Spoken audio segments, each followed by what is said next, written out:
ನಮಸ್ಕಾರ, ಜೈ ಹಿಂದ್ ಎಲ್ರಿಗೂ. ಎಲ್ರಿಗೂ ಮತ್ತೆ ನನ್ನ ಒಂದು ಯೂಟ್ಯೂಬ್ ಚಾನಲ್ಗೆ ಸ್ವಾಗತ ಸುಸ್ವಾಗತ. ಇವತ್ತಿನ ದಿನ ಈ ಒಂದು ವಿಡಿಯೋದಲ್ಲಿ ಏನು ನೋಡೋಮಪ್ಪ ಅಂದರೆ ಅಗ್ನಿವೀರ್ ಒಳಗಡೆ ಇವಾಗ ಆಲ್ರೆಡಿ ಮತ್ತೆ ನಿಮಗೆ 14th ಲಿಸ್ಟ್ನ ಬಿಟ್ಟಿದ್ದಾರೆ.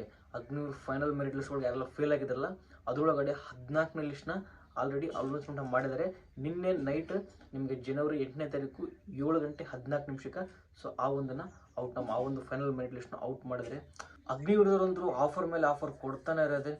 ನಾವು ನಮ್ಮ ಟೈಮ್ ಒಳಗಡೆ ಏನಪ್ಪ ಅಂದರೆ ಜಸ್ಟ್ 2ನೇ ಲಿಸ್ಟು ಅಥವಾ 3 ಲಿಸ್ಟು ಬಂತಪ್ಪ ಅಂದರೆ ಅಲ್ಲಿಗೆ ನಾವು ಜಾಸ್ತಿ ಅನ್ಕೊತಿದ್ವಿ. ಆದರೆ ಈ ಸಲ ಆ ಥರ ಇಲ್ಲ, ಮೇಲೆ ಟೋಟಲ್ ಆಗಿ 14 ಫೈನಲ್ ಮೆರಿಟ್ ಲಿಸ್ಟ್ನ ಬಿಟ್ಟಿದ್ದಾರೆ. ಹಂಗಾಗಿ ನಾವು ಇದ್ರ ಮೇಲ್ಗಡೆ ತಿಳ್ಕೊಬೋದು ಅಗ್ನಿವೀರ್ ಒಳಗಡೆ ವೇಕೆನ್ಸಿ ಭಾಳ ಅಂದ್ರೆ ಭಾಳ ಬೇಕಾಗಿವು. ಏನಕ್ಕಪ್ಪ ಅಂದರೆ ಇವಾಗ ಆಲ್ರೆಡಿ 3 ಇಯರ್ ಕಂಪ್ಲೀಟ್ ಮಾಡಿದವರು. ಈ ಒಂದು ವರ್ಷ ಅವರೊಂದು 50% ಅಲ್ಲಿರ್ತಾರೆ, 50%ನ ಹೊರಗಡೆ ಹಾಕ್ತಾರೆ ಅಂತ ಹೇಳ್ಬಿಟ್ಟು ಮಾತಾಡ್ತಾ ಇದ್ರು. ಅದ್ರೊಳಗಡೆ ಅವ್ರು ಎಷ್ಟು ಹಾಕ್ತಾರೆ ಅಂತ ಇನ್ನೂ ಕ್ಲಾರಿಫೈ ಇಲ್ಲ. ಮತ್ತು ನಮ್ಮ ಅಂದಾಜಿಗೆ ಒಂದು 50% ಜನನ ಹೊರಗಡೆ ಹಾಕ್ತಾರೆ.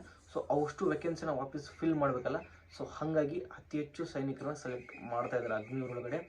ಹಾಗೆಯೇ ನೆಕ್ಸ್ಟ್ ಇವಾಗೇನೋ ಈಗ ಯಾರೆಲ್ಲ ಫೇಲ್ ಆಗಿದ್ರು ಫೈನಲ್ ಮೀಟರ್ ಒಂದು ಕಡೆ ಆಯಿತು. ಇವಾಗ ನೆಕ್ಸ್ಟ್ ಯಾರೆಲ್ಲ ಅಪ್ಲಿಕೇಶನ್ ಹಾಕ್ತಾಯಿದ್ರು ನಿಮಗಂತೂ ಸುವರ್ಣ ಅವಕಾಶ ಅಂತ ಹೇಳ್ಬೋದು. ಇವಾಗಿದ್ದ ನೀವು ಪ್ರಾಕ್ಟೀಸ್ನ ಸ್ಟಾರ್ಟ್ ಮಾಡಿದಪ್ಪ ಅಂದರೆ ನೀವು 100% ಈ ಸಲನೂ ಫೈನಲ್ ಮೆರಿಟ್ ಲಿಸ್ಟ್ ಒಳಗಡೆ ನಿಮ್ಗೆ ಹೆಸರು ಬರೋ ಚಾನ್ಸಸ್ ಐತಿ. ಹಂಗಾಗಿ ಯಾಕಂದರೆ ಅಗ್ನಿವೀರ್ ಒಳಗಡೆ ಭಾಳ ಅಂದರೆ ಭಾಳ ವೇಕೆನ್ಸಿ ಅದು. ಆಮೇಲೆ ಎಲ್ಲರೂ ಹೇಳಕ್ಕಂತಾರೆ 1 ಲಕ್ಷ ಪ್ಲಸ್ ವೇಕೆನ್ಸಿ ಬರ್ತಾವೆ ಅಂತೇಳಿ. 1 ಲಕ್ಷಕ್ಕಿಂತ ಜಾಸ್ತಿನೂ ಬರೋ ಚಾನ್ಸಸ್ ಭಾಳ ಅಂದ್ರೆ ಭಾಳ ಐತಿ. ಹಾಗಾಗಿ ಯಾರು ಮಿಸ್ ಮಾಡ್ಲಿಕ್ಕೆ ಹೋಗ್ಬೇಡ್ರಿ. ನೀವು ನಿಮ್ಮ ಪ್ರಾಕ್ಟೀಸ್ನ ಜಾಸ್ತಿ ಮಾಡಿರಿ.